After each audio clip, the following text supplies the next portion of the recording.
squared away.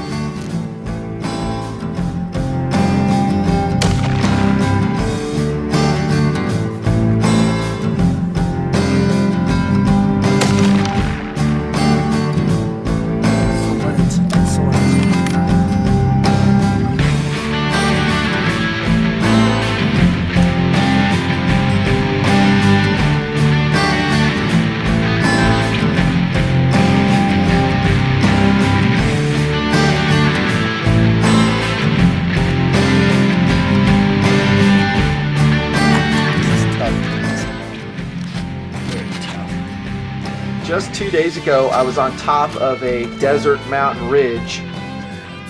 It was cold, I was alone, and man was I scared.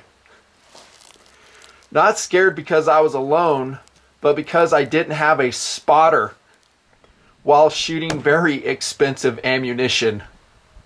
Target was 600 yards removed, down in the valley, -7 elevation. About 70% relative humidity, temperature around 30 degrees during the shots. I figure I connected about 95% of the time, maybe 90% out of those shots. I didn't count them. That was the last expedition for the FN TSR XP you see there on the bottom. Several under my belt at this point for this review in TMP. I hiked down in the snow after that shoot. Sun was going down at that point or close to it. And I came away thinking that this is one of the best production tactical bolt action rifles being made. That's how highly I think of this rifle. And there's some great choices, and the competition is extremely good as well. On the top is a Remington 700. That's actually a 700 SPS dressed up as a PSS, wearing a Bell & Carson light tactical stock extended bolt knob. Yeah, I've been a busy little bee. That's the same one I reviewed a few months ago, the 700 SPS. I love that gun as well. The FN TSR, I'll call it. Still shooting PMC. I'm not sure what the XP stands for. Extra power, extra potent. Rock. Whatever. TSR is a tactical sport rifle, though. It holds its own. It really does. Check out my likability scale, and I will forewarn you by watching this review, if you are in the market for such a gun, you're going to want it. You won't regret getting it, no matter what caliber you choose. It's currently offered in 223, 300 Winchester short mag, and this version 308, which is a good all-around medium power cartridge in my opinion. I think the world of FN. I really do. I think it is one of the most squared away firearms manufacturers in the world. It ranks up there with the best. This gun here was produced in Columbia, South Carolina, incidentally. That's right, USA produced bolt action gun, just like the Remington above it. And I put this Remington here because I still love it, and it's such a good comparison and contrast. Plus, I don't want the TSR to get lonely. Like I was in the desert that day. Dudes, I gotta tell you too, man, when I was shooting like my first shots, I wasn't connected. I'm like, oh my gosh, I thought my dope was tight. I bring with me a dope sheet. I have my iPhone with a Night Force program on it as well. But here's my dope sheet, and I was like, spun it in, did all the corrections, shot, waiting for the hit on the steel. Good pulls, good breath control. I felt good about it. My stability I thought was pretty squared away for the conditions. I mean, in a snowstorm essentially. First shots, I didn't hear anything. I'm like, oh my gosh, I can't waste this ammo, and I didn't have a chance to grab a spotter with me. Lesson: always bring a spotter if you can to correct your shot, especially with a bolt gun where you have to come out of the target, usually to actuate the bolt, of course. So I actually went to my telephoto lens, which you'll see in this video too, that shows the hits, the rounds tracking the target. Really cool footage. I just love that footage. And I reviewed it, and I could see that I was shooting high right, and I made some corrections on my dope, and lo and behold, started connecting. That's a great target, by the way, from actiontarget.com, the IPSC torso. It's great, and especially when you don't want to waste a lot of ammo. If you shrink your target down at 600 yards under those conditions, with the way I shoot, you know, you're going to miss more probably, and you need to be very squared away, especially, by the way, since I was shooting ball. Not shooting the super expensive ammo here. I mean, no way. This is 168 grain Federal Premium Gold Medal Match, my overall favorite load. No, we can't afford to shoot that. So we're shooting ball, and that target allows some, some variability that of a pretty non-consistent ammunition. When we get to the targets, you'll see what I'm talking about. FN TSR Tactical Sport Rifle. It is produced in accordance to ISO 9001, incidentally. For you guys who know what that is, it means this gun, which by the way is large, it's going to be hard for me to wrangle all this steel on the table, same stuff I always talk about, is produced with exceptional quality. It actually, I think, outperforms its price. It's, to me, almost is like a semi-custom rifle, especially when we go into the features and we delve into everything you're getting with the TSR. Production of 9001. It's basically a Winchester Model 70. Post-1964 forged receiver is put on the TSR. All hits. We'll talk about the CRF here as we progress down the road here. I'm going to start off, though, officially in this Nutnfancy tabletop review of this amazing bolt-action rifle with what I like to call POU. Thank you very much. Philosophy of use. I won't go heavy on this because I've spent so many years discussing it, albeit I don't have that many bolt gun reviews out there. I will say that first and foremost, it's a police sharpshooter rifle. In fact, I know of a couple departments that use this exact rifle for their sharpshooter team. It's cost effective and it's extremely accurate, as you will see.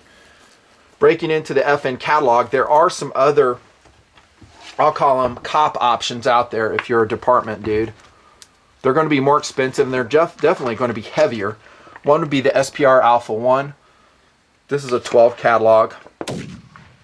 That's a big old Macmillan stock on it, fiberglass tactical stock on it. I generally don't like those guys, I'll tell you flat out. I love the pistol grip, don't get me wrong. The ergonomics are fabulous. But this gun cranks out at 11.6 pounds for a 308, and if you go with Alpha 1, it's 11.9 pounds. Just too darn heavy. Then you can upgrade. I say upgrade loosely, it depends on what you determine. You could wheel this into place with a wheelbarrow. It's 11.5 pounds naked. It is amazing in its capabilities, no doubt. It does have a detachable magazine. 5-round. The Alpha 5M TBM version 2. The one we're talking about, the one I think represents the best value for both departments and civilians, is this one, the TSR. Talked about the calibers already. And speaking of weight, I guess I'll jump ahead right now to weight. Factory lists 32 degrees outside. the 20-inch tube, that is a 20-inch barrel TSR at 9.4 pounds. The 26-inch barreled one, which I'm showing you right here on the table, naked, is 9.8 pounds, and that's exactly what my own scale confirmed before I put the glass on it. If you've been watching my gun reviews and you watched the review on the 700, the SPS, the affordable tactical rifle they put together, which this is, but it's been upgraded with some important components, in my opinion, to make it a better rifle. That's a lighter rifle in SPS form because it has a lighter and, frankly, a cheaper stock, a crappier stock. The components you're getting on your TSR, though, are, I like to think of them as fully upgraded. There's really no reason why you need to change much on it, if anything. When you put in steel, which you will see on the component review, you're going to add weight. You're going to add durability and you're going to add weight. And actually, you're going to add stability, which I've said before, that if you can get it in position and integrate it into your system, for my police sharpshooters, your tactical system, then you'll be glad you got it. A light rifle is difficult to shoot. Just like when I reviewed the Christensen Arms Carbon Extreme 2. That's a tough rifle to shoot because it's freaking light. You know, with the scope, as you see on it here, I forgot to write down the weight. I think it's around 10.5 pounds, something like that. Really good gun. So it's not a lightweight. If you can haul it in, you'll love it. But if you compare it against the 700 Police, which this is essentially is, once again, same weight. Tactical rifles out there More or less. for the money, The Police will weigh a couple ounces less. Maybe a little bit more depending on which variation you get because the bottom metal's different. I think it's a great SWAT team rifle when you just need a couple rounds, precise rounds. and weight isn't super critical. Now, if you're for whatever reason hoofing for long distances and long periods of time with heavy loadouts, I don't know if that would be the best rifle. You're going to have to go towards the side of mobility instead of firepower. A thesis I've talked about lots here on the TNP camera. Firepower versus mobility. You have to make some hard choices. I personally don't want to be carrying around an 11-pound rifle over hill and dale. No way. I'll go with a lighter barrel. I'll go with perhaps a non-bedded stock option if I'm going with a bolt gun. And therein lies a very interesting philosophy as well. Do you really need a bolt gun? Talking sharpshooter, and actually any POU, do you need a bolt gun over a really good sapper, which I term a semi-automatic precision rifle chambered in probably 7.6251. I prefer a sapper in most POUs. It's quicker follow-up shots. It's going to be about the same weight that we're seeing here. I'll have a much higher firepower. Well, I already said that, but follow-up shot capability. Sapper versus bolt gun, you decide. In most philosophies of use, I will go with the sapper, and they're very reliable. Well, you're talking to M1, DPMS has some great options out there. Others I've discussed before. They are very expensive though, and they're perhaps not legal where you're at. And that may continue to expound and expand here in the United States, where you cannot have a semi-automatic, where this bolt gun, especially with just its 4-round magazine capacity, 4+1 in 308 chambering, will be legal where you are. And that pretty much is a distinct philosophy of use for the gun, don't you think? It's a bolt gun. There's a lot more areas where you can use a bolt gun for now. Right up to the point where they start chasing what they're going to call sniping rifles. And yes, they will come after even this one. All-around tactical rifle, this is a little bit different than a police sharpshooter. It's just, it's basically the same situation, but it may not necessarily be for a team. Again, that's what FN markets it as. And then I think most of the folks watching this video are watching it and purchasing this gun for perhaps some, I don't know, tactical use, heaven forbid. But I think mostly they're going to be using it for fun, for recreation, and perhaps even a philosophy of use of tactical competition rifle. RTR ready to run out of box and pretty much run with some custom, semi-custom bolt guns. And from what I've seen, it is fully capable of doing that. The FN TSR. It's an impressive rifle. Be a great competition gun. So you're going to a long-range shoot. Take it from me, Nutnfancy. Buy your TSR, pull it out of the box, lube it up before you go. Obviously zero it. Get your dope sheets ready. And arrive at the range confident that you're going to be able to have a good shoot session, that you're not going to have to worry about your equipment. That's how confident I am in the rifle. There are some issues with its competition, like the 700, when we talk about ejection, that I personally still have issues with. I don't think it's positive enough. You will not see that in the TSR. It is very positive. It's a pre-1964 Winchester Model 70 Mauser claw extractor with controlled round feeding. Excellent. Hunting? Still in POU? Better hurry.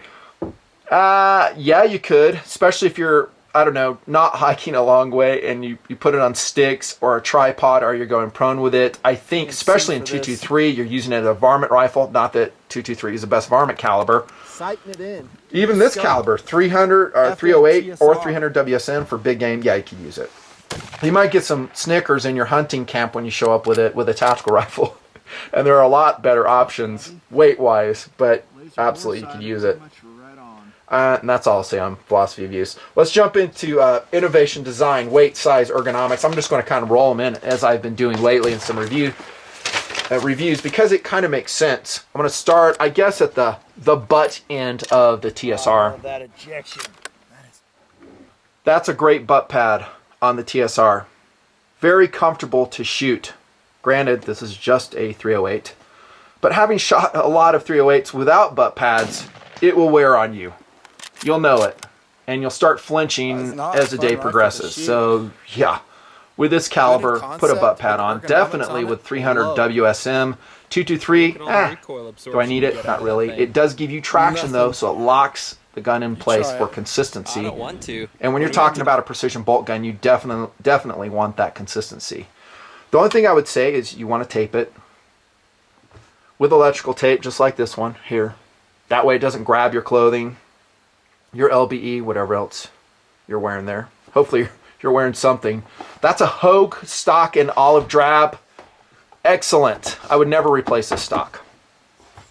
Now, when I did my Remington 700 SPS review, I also rolled in the AAC version, and it has a very similar stock to this one. In fact, it may be, I shouldn't say identical, because I did not compare them side by side.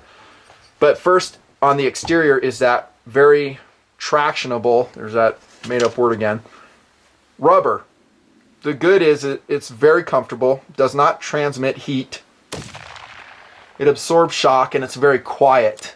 And that's kind of what you want on a tactical rifle. This one, reinforced fiberglass, the Bell & Carson light tactical. I mean, you smack it against, let's say you're on top of a roof doing a stakeout and get ready to make a shot, sharpshooters, whoever, and you smack it against an AC unit, you're going to hear that. It's going to make a very distinct twang. This one won't. So it's quiet, comfortable. The downside, I guess, is a little bit grabby, maybe a lot grabby on clothing.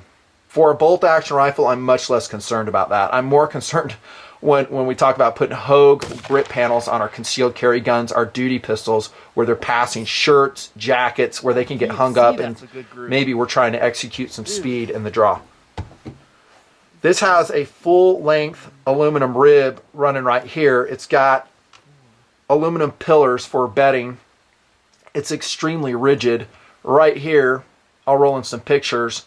They have bedding around what is a huge recoil lug. Hesitantly, I took the rifle apart so I could get some pictures for you. I hate doing that when a gun is bedded.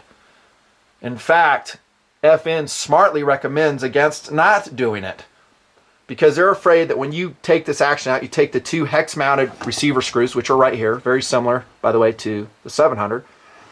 You pull those out, they don't want you to like angle it up, is my guess, and crack that bedding around the recoil lug. Isn't that amazing though? For this price point, you're getting that. That generally is a semi-custom, maybe a custom feature. You're getting aluminum bedding built into the stock and recoil lug bedding for absolute fit. This whole action fits in the stock tight. There is no movement at all. In fact, when I pull the action screws out and I'm trying to lift, trying to go straight up, not rocket, so as not to damage the bedding, I had to work it very gently, and it took me, a minute or two to get it out of the action, and I was impressed. I was like, now that is awesome receiver to stock fit, and a great job on that massive recoil lug as well. Forged steel receiver on the TSR. Forged steel, pre-1964. I guess I should show it to you somewhat. It is kind of a chunky rifle, so holding it up all day long, I don't know, I'm not manly enough, I guess. So, great job on the receiver, great job on everything about the rifle. The quality level on this is, I don't know, I say it rarely, but I'll say it here, mil-spec. Not really officially mil-spec, but you get my drift. It is put together for, I don't know, war. Great job. Let's talk about the CRF. In chamberings 308 to 300 WSM, and let me say this real quick.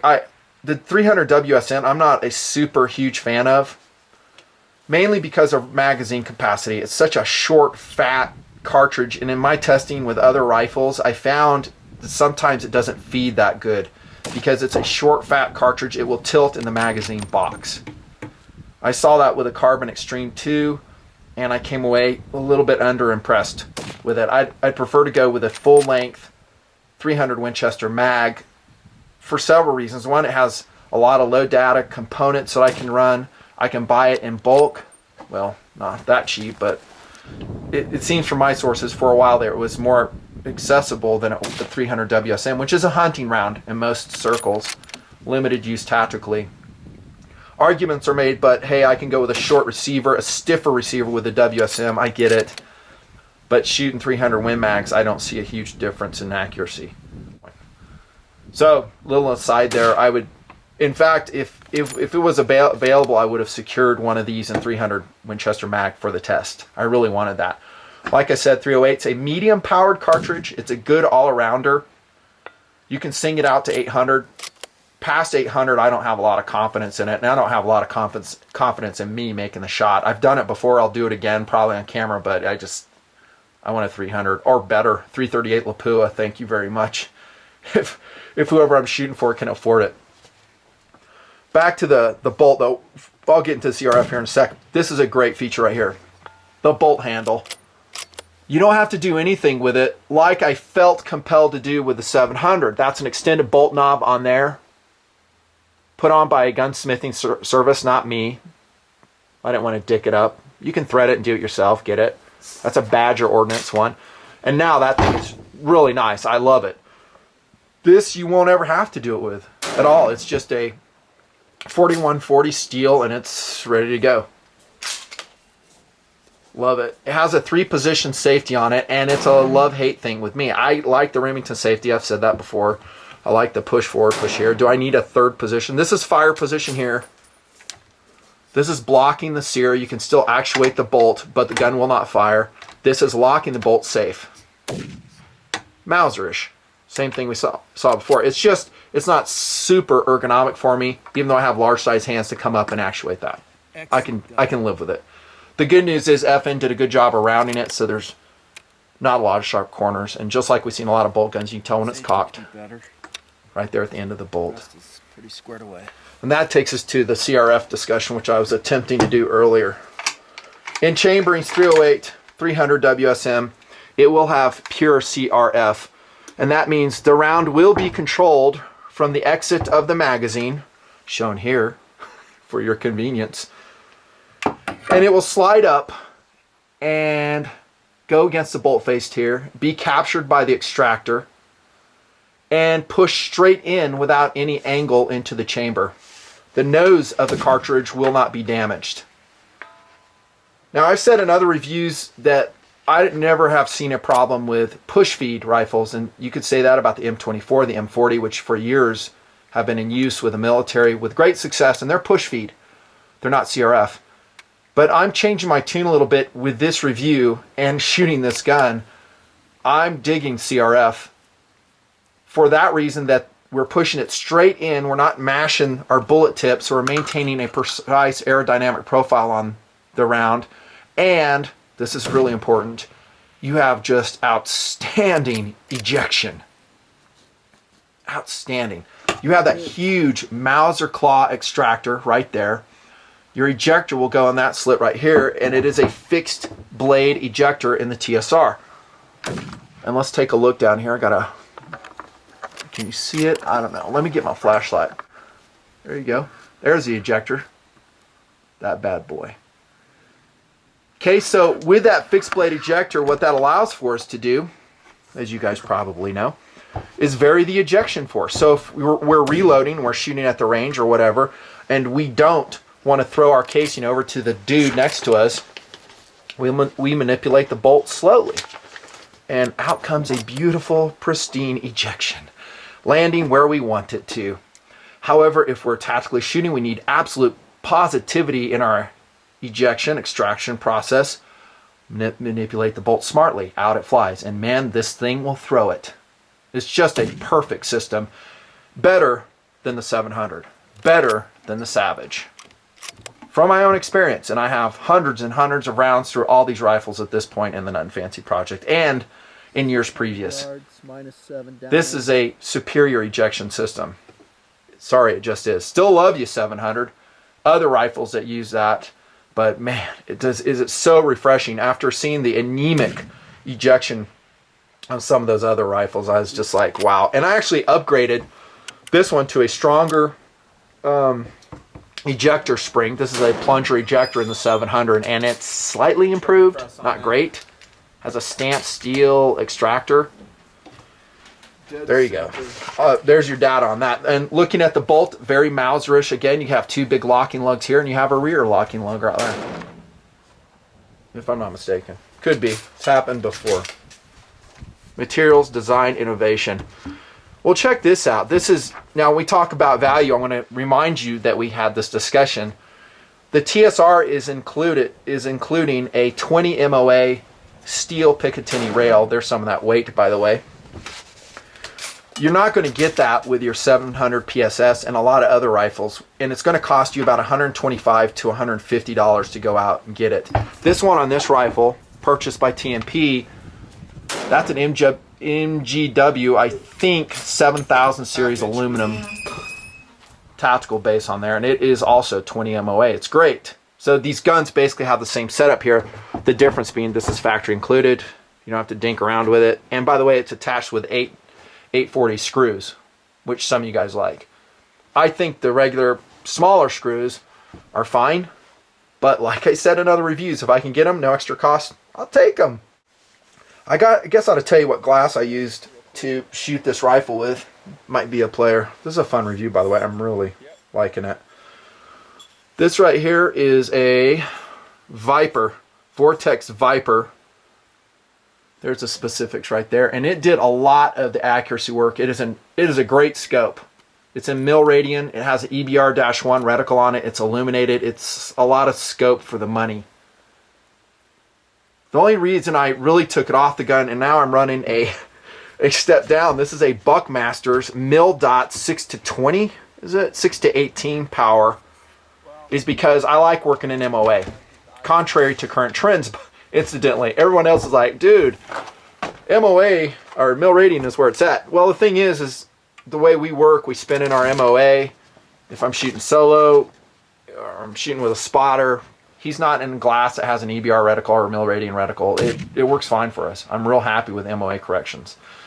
Military guys using mil radian, shooters using mil radian, I'm sure that they love it, but I like it, and it's consistent amongst the platforms because I have a lot of MOA rifles. So now I go, all my data sheets are ran, for instance, the 700 MOA. I go out there and I'm like, oh, now I'm running mil radian, which honestly I'm not proficient at yet. So I'm like, no, I'm not doing it. So I ran this glass on that ridge in that snowstorm, and it did great. It was fine. Is it the best glass? Is it the best setup I got on there? No. Those are, I'm trying to remember, those are TPS aluminum 30 mil rings. They're great rings. The problem is the super low ones are extremely hard to find, and when you're running that higher Picatinny rail, you need the super low ones. Right now, this scope is sitting too high off the stock. This gap here blows. You know, chipmunk cheek too high. This one here, as I have it set up and as I worked very hard to set it up, is perfection. See how that goes? The low scope to the bore axis. That's personally what I always try to go for. Ballistically speaking, I want it, and comfort cheek weld speaking, I want it as well. Running 30 millimeter Delrin adapter rings to go to that 1-inch tube. This looks kind of funny how that is, that sunshade that comes with that scope. Works though. It's a good high value scope. Materials, innovation, and design. I love this about the TSR. Oh heck, I don't have to take it out. Here's two right here. The detachable magazine. Check that out. Steel on the bottom. No plastic, no cheesiness here that we've seen in some other bolt guns. It's steel. Yes, it adds weight. And it has kind of a guide for the bullet front. And it's a little bit non-intuitive how you load these. You may grab this and go, well, how do I load this? Well, just remember you come in the guide first, kind of like this. There you go. 4 rounds is all, I know. Not a huge amount. I would love to see extended magazines for this up to 10. Someone make those. Please, if you see this video, well, I don't know if there is a market. I would love to think there is a market for it. If it sticks out that far, like AI style, whatever, I love it.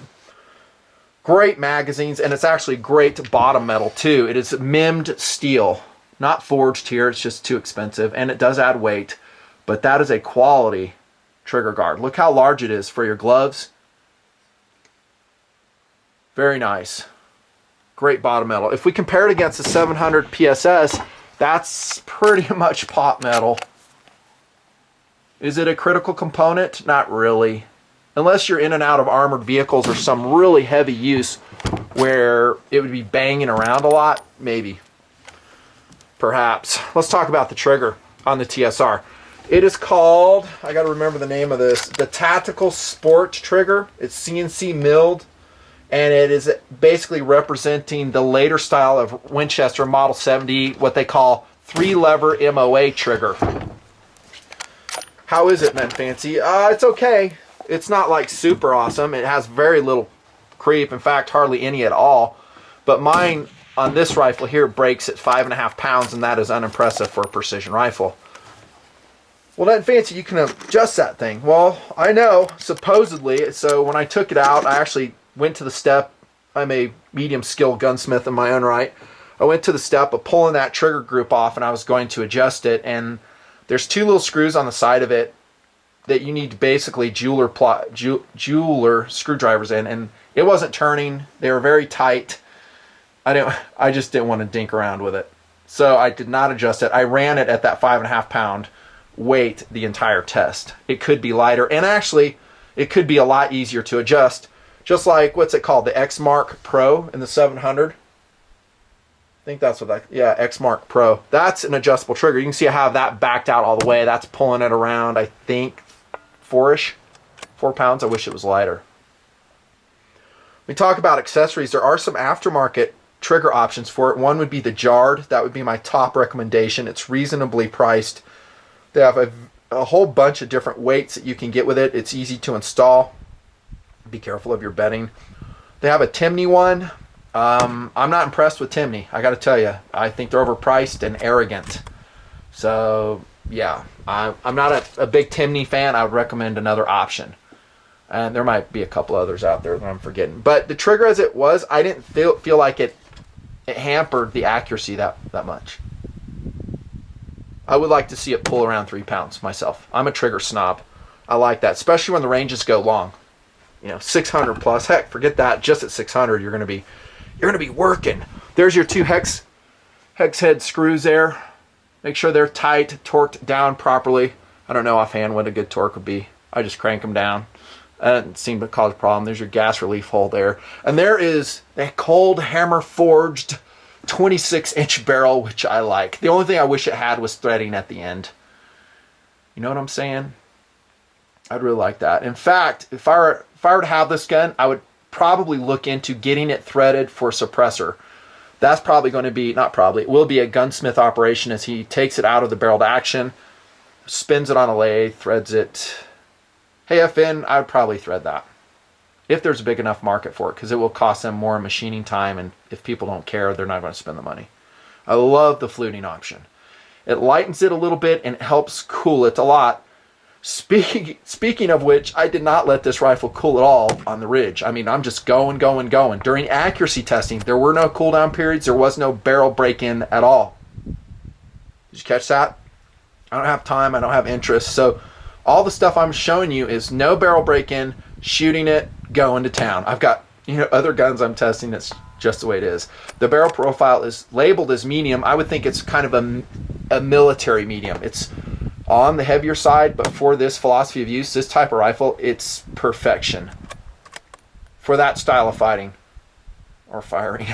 Might be fighting, shooting it a lot. You have a counterbore crown to protect this very important part right there. So like if it's muzzled down in your vehicle so you don't damage your rifling there. It is a 1 in 12 twist in this cold hammer forged barrel. FN makes their own barrels, by the way. They do not farm it out. Love the barrel. I love the shape of it, and it is free floated in that fully aluminum bedded stock. Very stiff setup. Very stiff. I cannot overemphasize that. And there's your dual studs, one for bipod, one for sling. They're spaced a little further than that Bell & Carson LTR stock. Light tactical, I should say. And incidentally, this is a smooth action on the TSR. That's saying a lot, because a lot of the Mauser-based actions I've shot, not so smooth. The M77 would be a good example. Not that that's a pure Mauser action, but it's not smooth, and I don't enjoy it. The Ruger M77. The TSR, however, I have no issues at all with the smoothness. The angle of throw of the bolt, see how it clears the scope? To me, it's just perfection. I really don't see how it could be improved. Maybe just even a little bit smoother than the 700. There you have it. Where are we at? Firepower. I told you 4 rounds for 308, right? You're going to have 6 if you choose a 223, and then just 3 if you go with that fat and stubby 300 WSM. Incidentally, the 223 version of the TSR XP is not pure CRF. It's actually called controlled round push feed. I think it's because the angle at which the 223 cartridges present themselves to the chamber, they're not immediately captured by the bolt, but right before they go into the chamber, the ejector snaps over the cartridge rim, and they are, I think, pushed in straight into the chamber. That's the 223 version only. And, by the way, I'm so glad I remembered this, you do have a beveling on that ejector in the TSR, so you can single load it. Just throw a round in, push the bolt closed, it will snap over it, and you can treat it as a single shot, essentially. Oh, here we go, accuracy. I guess I should say the firepower is not phenomenal, but it is on par with other ones, especially for flush fitting magazines, whether you're talking a blind magazine, a removable floor plate, or a DBM. Here we go. This is October 2012. This is S&B 147 grain, 1.75 inches off the bench at the range. Excellent, excellent. I was pretty blown away by this. 1 MOA by Seller & Bellet 308. Very impressed with that. And I think that really says a lot about the gun when it throws regular FMJ loads well. But Nutnfancy, I mean, come on, dude. This is a tactical rifle. You don't shoot FMJs out of it. Well, I do. What if that's all you got? What if that's all your budget can have? Welcome to the Nutnfancy tabletop, yo. Ultramax, for whatever reason, shot really poorly out of that group. Was it me? Could have been. I feel pretty good on most of these trigger pulls. If they're not, then I will say me on it. I'll say something went wrong with that group. Breathing trigger controls, trigger control, I think squared away. 2.25 inches. There's a 1.65 inch group. That's PMC. That's the stuff I was shooting at 600 yards off the ridge. It's good ammo. Good all-around ammo. FMJ ammo. More affordable. Still expensive. All 308s very expensive and actually very hard to find these days. May even be more so in the future. Federal gold medal match.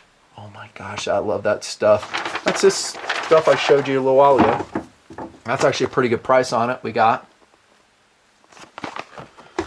That is a 1 MOA group, 0.3 MOA, third of an inch out of their FN TSR. With me shooting it. Ultramax coming together finally. There's a 1 inch, 1 MOA group, great. Then we jump forward to December. I have more targets, but these are representative enough. 1.25 inches. I don't even know what load that was. There's a sighting groups. I think I changed scope on it. Yeah, so that was a Monarch scope here. 2.25 inches with PMC. About what I'd expect. Some of these guns, including the Remington 700, the Savage, have shot even better with that. You'll see that. And you saw it in 700 and the Savage review. You'll see it. 1 MOA PMC. Suck it. That's stellar. 168 grain Ultramax. Time to redeem yourself. By the way, this is 112 yards, 32 Fahrenheit on that day. 1 inch with Ultramax. That's a very high quality, remanufactured, I believe, casing. 168 grain boat tail hollow point. I'll say that for last. Atomic. This is I believe That's Atomic 168. a really good load put together for Garands by CMP. 1.5 inches. And then see how I said me? I knew I had thrown that shot. I was like, I got to shoot another group. I know this is better ammo than that. And I improved slightly.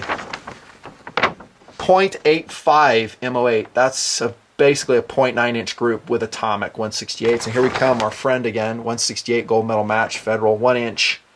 But check this. I mean, that's a great group. If I can get 1 MOA, I'm happy. If I can get half MOA, I'm really stoked. This is on a polymer table in the desert. So, yeah, good. I can't shoot prone there because there's just too much brush. 180 grain Fusion. 0.4 at 112 yards. Wow. Hey, Nutnfancy, why don't you shoot 5 rounds? One word, cost. How's that? That's why. This ain't the only rifle I'm testing. There's that fusion load right here. And I got to tell you, I'm impressed. I've shot at some fusion loads out of other guns, and I was like, it's okay. The Christensen Arms 300 WSM, it did very well, I think, the fusion did. So, you know, it just depends on your gun, what you got going. By way of reference, here's a Savage 10 Model 10 FP. Shooting great. 1 MOA with gold medal match. 180. So it's the same. Savage rifles just rock.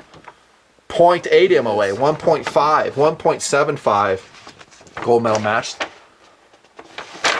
Remington SPS in the new stock. This gun right here. He's been sitting quietly waiting for some love. Here it comes. This is in October this year. Seller and Bellet. Awesome. Another awesome group. That SMB is just sick. 0.75 inch Lake City. Didn't shoot so great. That's 175. Gold medal match shot a hole. Wow. Ultra Max shot better. So really, the 700 SPS, from what I'm seeing here, is taking the edge in accuracy. Actually, it's not the SPS. It's a PSS. It's a police model with that stock. Very rigid. That being said, though, I think the FN TSR is on par with all of its competition accuracy-wise. You know, will it edge it out? A 700? It just depends. I think they're so neck and neck. If you hand load, spend time with loads, I really think they're going to shoot all about the same, which is to say probably 3/4 to a half MOA with the right loads. Very impressive for a factory box rifle. We're not talking, you know, custom here. Field strip, I already did it for you. It's a bolt gun. You pull the freaking bolt out. There's your bolt release switch right there, which incidentally, when I took it apart, took the trigger group off, there's a little spring in there that just was dying to get lost. It just like sprung away. I had to look forever in the office when I took it down. Oh man. So field strip, simple, Simon. That takes us, by the way, to the manual, which is pretty good. They have a real interesting discussion here that I have page marked about the CRF, the controlled round feeding. If you want to read that, they show you the differences between the CRF and the CRPF, the 223 version, which we discussed already. And then I really like this. They have a lubrication guide for you. All guys wish they had that, right? Anyways, yeah, so there it shows you where to lube the gun up at. That's cool. I like that. And most of us bolt gun users already know where that's at. But if you're new to the sport, maybe not. Good manual. They do not talk about adjusting the trigger. That's a miss. They should. They say, well, it's adjustable. Oh, by the way, you got to send it to an FN certified armorer. What? Come on. Make it easier to adjust. It should be external, like this screw that the 700 is wearing. Accessories. Really like I good. said, what do you want to change off it? The awesome Hogue stock? No. The bottom metal? No. The trigger? Maybe. I would be more inclined to either smith it or get it adjusted, see how it shoots, save the money. The pick rail? No, you don't got to change that, which, by the way, is 1913 standard, 20 MOA. Doesn't need that. Barrel? No. Might need a suppressor on it and get threaded. That's about it. Squared away. Squared away. Value, I say, for what you're getting in the bolt gun market as it stands present day is outstanding. The rifle, the FN TSR XP, about 1,050. But Nutnfancy, that's more than a 700 police. That is a true statement. The police will run about 900, 950, but consider what you're going to have to do. You're going to have to buy a Picatinny rail for your 700. That's ejection.